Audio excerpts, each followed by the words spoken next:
Hello everybody, it's me, Mr.ScaryPasta here.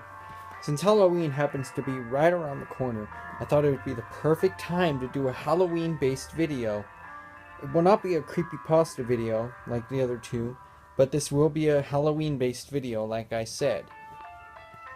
So it is my pleasure to introduce to you my top 5 Halloween Urban Legends video. Please enjoy. Number 5. Blue Star Tattoo Hoax. As Halloween time nears, the Blue Star urban legend will most likely make the rounds once again. Similar to the poison Halloween candy story, it plays on parents' fears that madmen are out to harm our children. The Blue Star Tattoo hoax will most likely circulate through email, chain letters, and flyers. Some unwitting journalists and schools will also latch onto this myth, causing even more alarm. The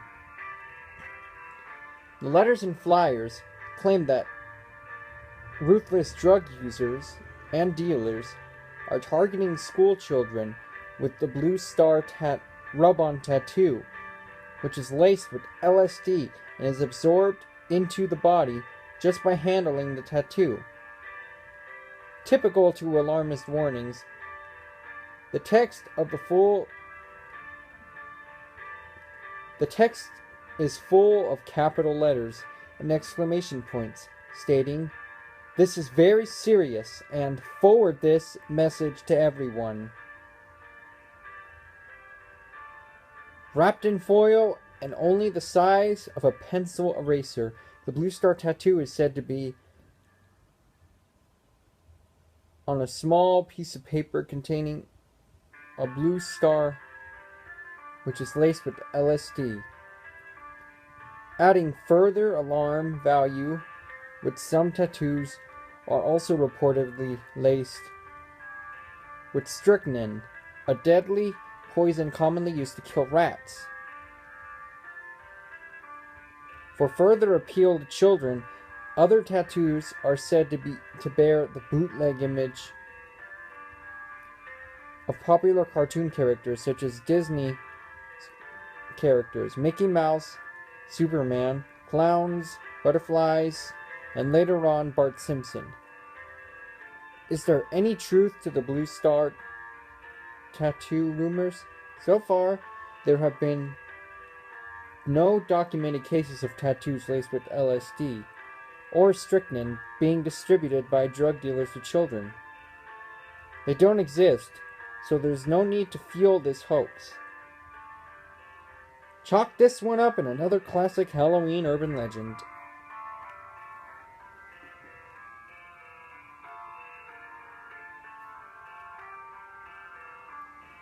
Number 4. Halloween Campus Murder. As this urban legend unfolds, a prominent psychic on a TV talk show predicts that a mass murder on a college campus will take place on Halloween. While this story isn't true, when it emerges every few years, it sends many college students flocking home for Halloween. The original psychic in this story was Jean Dixon. Now the legend usually involves a well-known or famous psychic. The talk show I've heard it pertaining to most is the one hosted by Geraldo Rivera. Other talk show hosts include Oprah, David Letterman, Johnny Carson, Montel Williams, and Phil Donahue. In the legend's older days, when a legend revives itself, it refers to modern talk shows. So more hosts will undoubtedly be added to the list. After much thought, the psychic refers to the campus and clues, then reveals the actual college campus she believes the murders will take place. Other details are given, such as the murderer, an enraged student, teacher, or escapee from the local insane asylum. The murder weapon is always an object that will inflict much damage, such as a butcher knife or an axe. This always causes more panic and reminds one of a scary Halloween movie taking place in real life. The number of college students being killed is anywhere from 10 to 18, and sometimes states it will only be female students killed by an axe-wielding maniac in a little Bo Peep costume. Later versions of this tale have the murderer wearing a scream mask. This gets your imagination going, doesn't it? More stories then circulate to frighten modern believers of the original urban legend. Non-believers of the original urban legend. They tell of campus parties or dorms where students defied the psychic's advice and were then butchered in the wee hours of the night. They often give details of a large Halloween frat party on campus where the college students acted like, well, college students. When this hoax gets going again, there will likely be more students and parents frightened by the new modernized details, which seem to add credibility to a classic Halloween urban legend.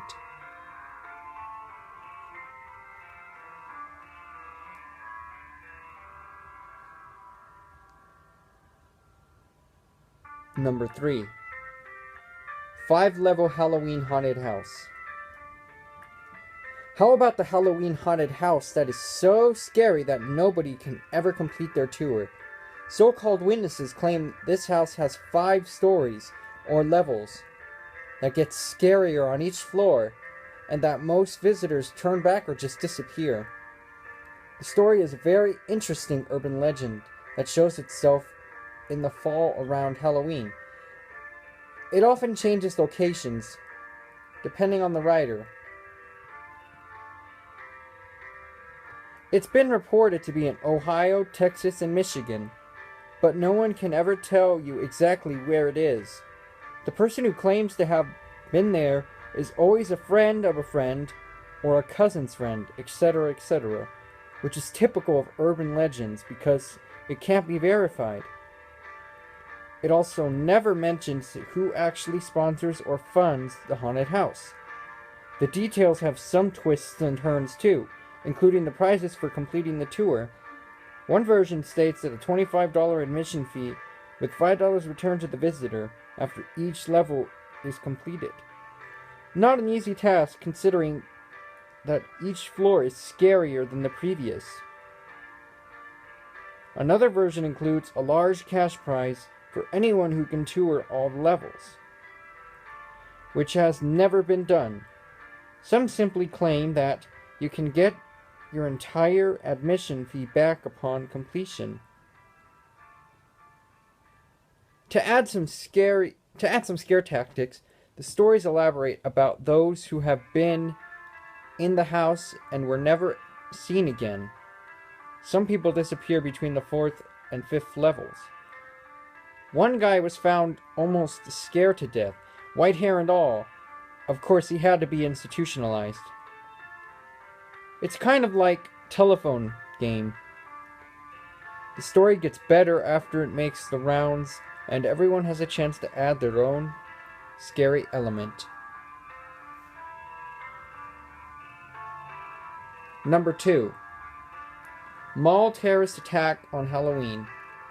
In October 2001, an email began circulating claiming that terrorists are targeting malls on Halloween for their next terrorist attacks. In the email, a woman states that her friend's friend was dating a man from Afghanistan up until recently. He failed to show up for a date on 9/6/01, and she subsequently went to his home to discover that he had moved out. The next day, she received a note from him, telling her that he wished he could tell her why he left, and that he was sorry.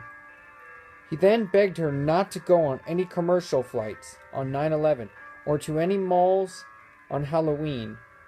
When the terrorist attack in the United States happened on 9/11, she contacted the FBI and turned over the letter. With this email hitting inboxes before Halloween, it raises fears and awareness that terrorists can and will strike at any time. Whilst it's possible there could be an attack on Halloween, since it's a popular American holiday, it's probably unlikely. The FBI states it has received no letter from a girl with an Afghan boyfriend, as the email claims it does not assert a credible threat. This hoax is similar to the mall terrorist attack, as some of the claims are the same. Here's an email fueling the rumor. I'm not going to read it though, it's too long.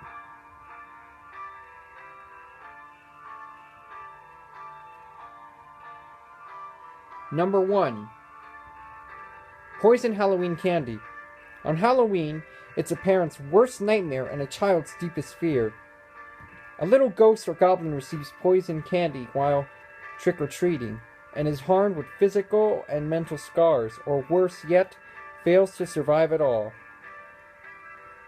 These stories come in many forms right around the Halloween season. Newspapers and magazine stories repeat the annual warnings. Emails are sent out, once again reminding parents and children that the innocent pleasure of trick-or-treating children get from Halloween is full of people wishing to hurt them. One would have to believe that there is a mean old man with warts on his nose lurking around on his porch, waiting for his next victim. He gets his revenge on the greedy little children with tampered Halloween candy. Most of these stories consist of razor blades, needles, screws, and other harmful things being inserted inside apples and popcorn-laced candy. Ever hear that one? These stories will once again be heard, with some variations as imaginations wander.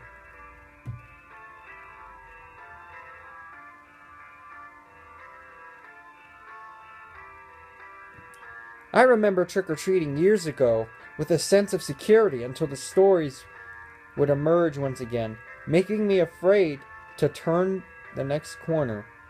Somehow, it took the fun right out of it, and soon thereafter I had no desire to go. So how much basis is there to these poison Halloween candy stories? From what I've researched, there's very little evidence pointing directly to strangers intentionally tampering with Halloween candy, and less yet of someone attempting to harm the scores random of trick-or-treaters that turn up at their door. Unfortunately, in 1974, Ronald Clark O'Brien of Waco, Texas, did indeed add cyanide to candy. Though he was no stranger to the victims, he distributed the poison candy to his son, daughter, and 2 other children. His son, Timothy O'Brien, ingested the candy, resulting in death. Large life insurance policies pointed to a motive. Ronald, aka the Candy Man, paid for his unthinkable crime with a lethal injection on March 1984. While there has been many reports over the years, most of them were proved false alarms, or had an explanation that did not point to an individual trying to poison children trick-or-treating. Some were actually pranks pulled off by children attempting to alarm their parents.